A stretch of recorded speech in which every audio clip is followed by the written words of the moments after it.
Good day, everyone, or good evening, depending on when you happen to be watching this. My name is Ian Smith with fedsmith.com. I wanted to go over with you today some figures put out by the Federal Retirement Thrift Investment Board, or FRTIB for short, that just came out today. And the FRTIB puts out a lot of data on the Thrift Savings Plan, the TSP.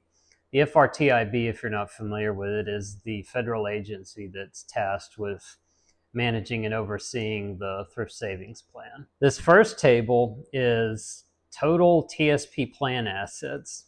And also, all of these figures, by the way, are as of the end of January 2025, unless otherwise stated. But as you can see, the TSP is quickly approaching $1 trillion in assets now. Out of all the assets, only about 7% of it is invested in Roth.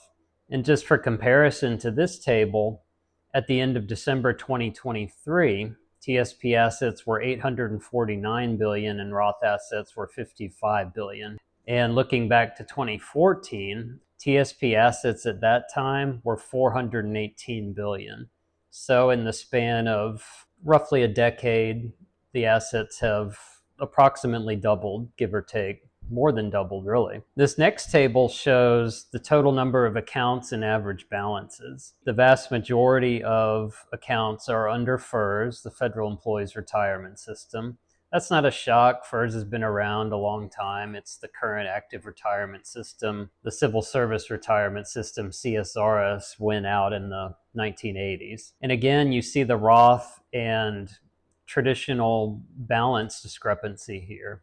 Out of over 7 million accounts, almost 4.2 million, I guess, are under FERS. But then out of those number of accounts, only about 27% are under Roth. If you're not familiar with the Roth versus traditional, the basic difference is that with traditional TSP contributions, you get a tax deduction on the money when you put it in. It goes in before taxes. The trade-off is that when you get to retirement and withdraw the money, you're taxed on it at that time. Roth money, on the other hand, goes in after taxes. And when you get to retirement, you withdraw the money, you're not taxed on it again. That's the trade-off.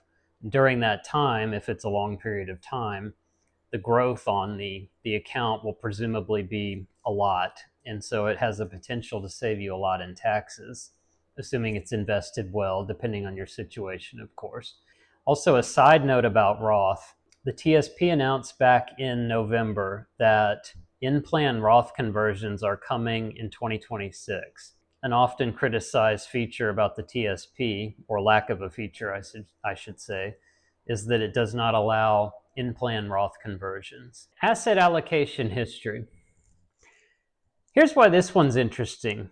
Look at this graphic. As you can see, what these are lines showing the historical participant asset allocation. In other words, how TSP participants have allocated their funds or their investments within the TSP funds. The orange line is the G fund.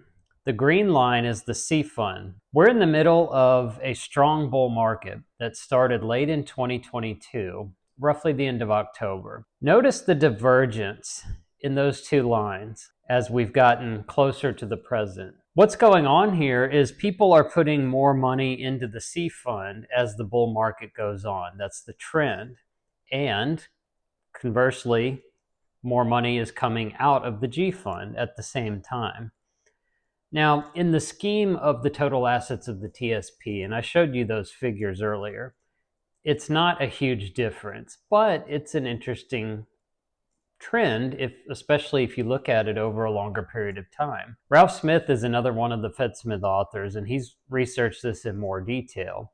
And if you take a look at this table that he put together, since the end of 2022, $138 billion has been moved into the C fund, and $12.3 billion has come out of the G fund.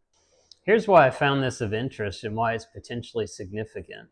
What these trends show is that, to some degree, people are chasing returns in the market. When the market's up, as it has been for the last couple of years, people put more money into the C fund, the stock funds. When the market's down or going down, more money goes into the G fund because it's the safest, most secure fund. The problem with that is research and data have shown over time that timing the stock market is basically impossible, because in order to win at doing that, you have to do it twice. And the odds are already against you. But having to do it twice, that's even harder. And what I mean by that is you have to know when to sell and when to buy, or vice versa. Even professional investors can't do that most of the time. Monthly interfund transfers. This graphic is for January. It surprised me also because the trend I was just talking about, this pattern completely bucks that trend. So make of that what you will. 1.5 billion roughly went into the G fund, and 263 million came out of the C fund. The reason that's interesting is because in January the market was up.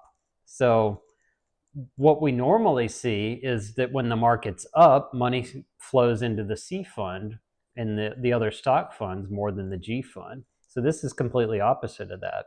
And even more money came out of the I fund. In December, it was the opposite. I don't have these figures here on the screen, but just so you're aware of them, about 1.4 billion was transferred out of the G fund in December, and 1.17 billion went into the C fund, just for comparison. I thought these figures on the TSP were interesting. I hope you did too. I hope you found them useful.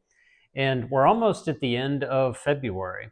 And that means that the monthly TSP returns are going to be coming out. So be sure to check fedsmith.com and our other website, tspdatacenter.com, because we'll be posting them as soon as they're available. Thank you for watching. Have a good day.